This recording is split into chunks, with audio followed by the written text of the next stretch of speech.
Good morning, students. How are you all? Let us continue chapter number 2 of history: what, where, how, and when in module 2. In this module, you will learn about why do people travel nowadays? What were the reasons for the movement? What were the impacts of those movements? How was our country named India and Bharat? And the last, finding about the past. So let's discuss first, why do people travel nowadays? The hills and the how mountains, deserts, rivers and the seas made the journeys of ancient people dangerous at times. Yet people in the past traveled from one part of the continent to another. But why did people travel in those times? What were the reasons? Let's discuss.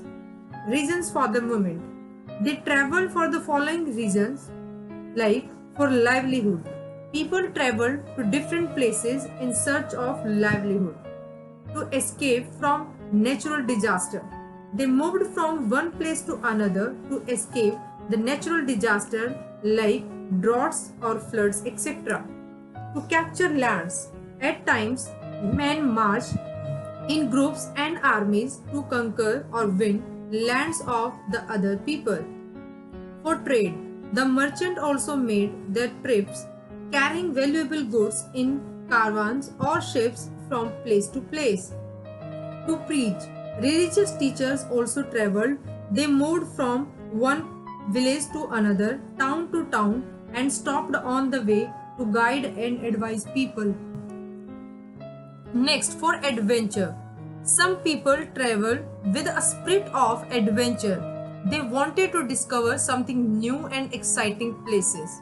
Now, what were the impacts of these movements?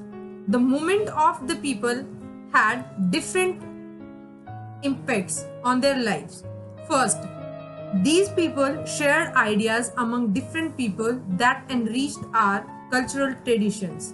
Second, over a period of several hundred years, people have shared new ways of carving, stone, composing music, and even cooking food. Now, let's discuss how was our country named India and Bharat. Our country is often referred to either India or Bharat. The word India comes from the river Indus, which was called Sindhu in Sanskrit. But the Iranis and the Greeks who entered our country through the northwestern passes called it Hindus or the Indos, and hence the land east of the river was called India. According to the Vishnu Puran, the country lying to the north of the ocean and to the south of Himalaya is called Bharatvarsha. Now, finding about the past. There were various archaeological sources that we have discussed already in chapter number 1. The various archaeological sources can be categorized as follows or in the different groups. First, remains of buildings or monuments.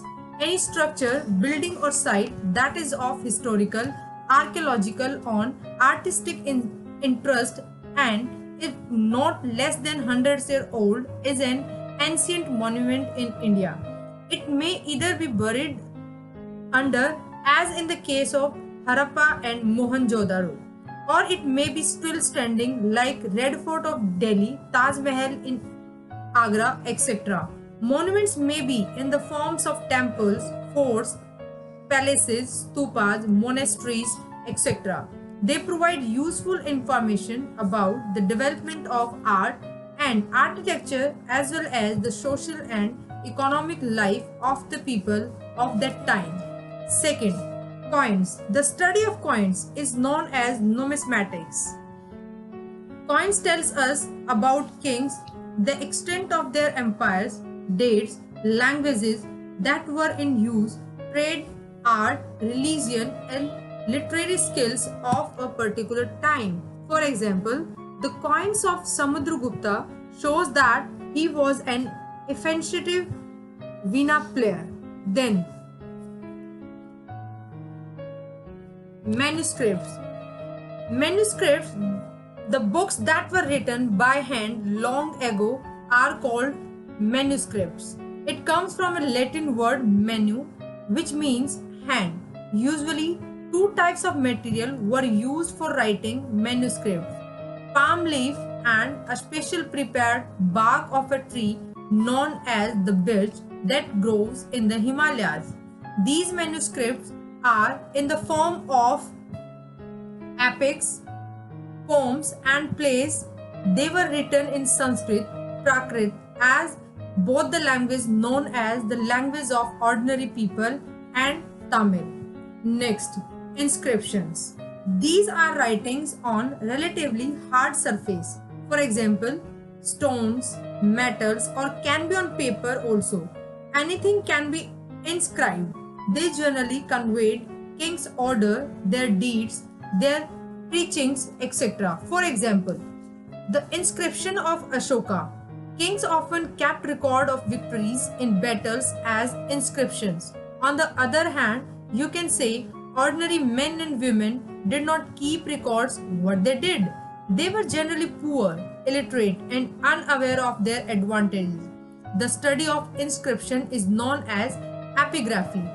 Decipherment is the process of reading and understanding the script used in the inscriptions.